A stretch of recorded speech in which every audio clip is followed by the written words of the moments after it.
So just what are these brand new custom web apps? Well, basically, they are databases in the cloud. It is a way of you using Access to create, store, and manage data that doesn't actually sit on your machine. It sits on a server, either within your own organization or within the world on a cloud server. So on an internet-based web server somewhere. Now this is a demo custom web app, and you can see that it's effectively just storing data for us, but there are a number of views. Here we can see the name of our web app. It's Test Sample 2013. Our tables are listed down the left here, and there's just one, DBO_V individual customer. But then we have three views: home view, details view, and more information. I'm currently looking at the home view because it's the first view.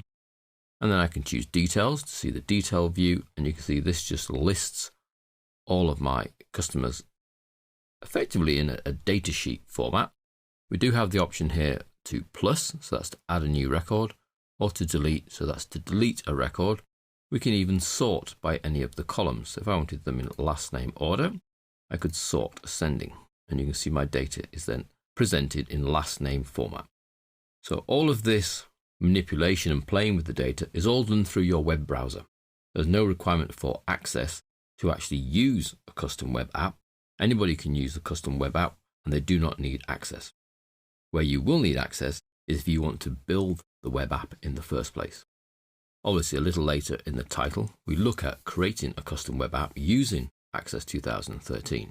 But the actual web app itself is simply a web-based interface with your database, which also sits in the cloud, that will allow people to edit and access the data. So this is our little example view of details. It's simply a datasheet view, and you can see pretty much like Access table. You can sort by any of the columns. You can even hide a column if you don't wish to see it. And we can filter by the contents of the column. So here we have 0, 1, and 2 because they're the only contents. If I go for 1, I then see all the people with email promotion equal to 1. There are other types of view. More information view, for example, has a list of our customers down the left, and you simply select a customer and their full details are entered on the right, where we can add a new customer, delete the current customer we're looking at, edit the current customer. So if I click that, it opens up all the fields for editing, and I can move Jeremy Campbell from Oregon to Florida. And then a little save to save that data back to my cloud-based database.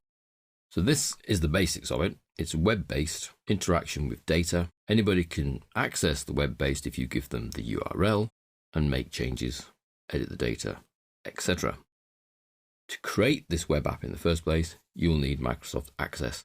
And you'll find that when we get to that stage, it's actually really quite easy to do the work, create the interaction, and upload to a cloud server. There's an introduction to custom web apps. Should have whetted your appetite enough for you to want to jump forward to that chapter.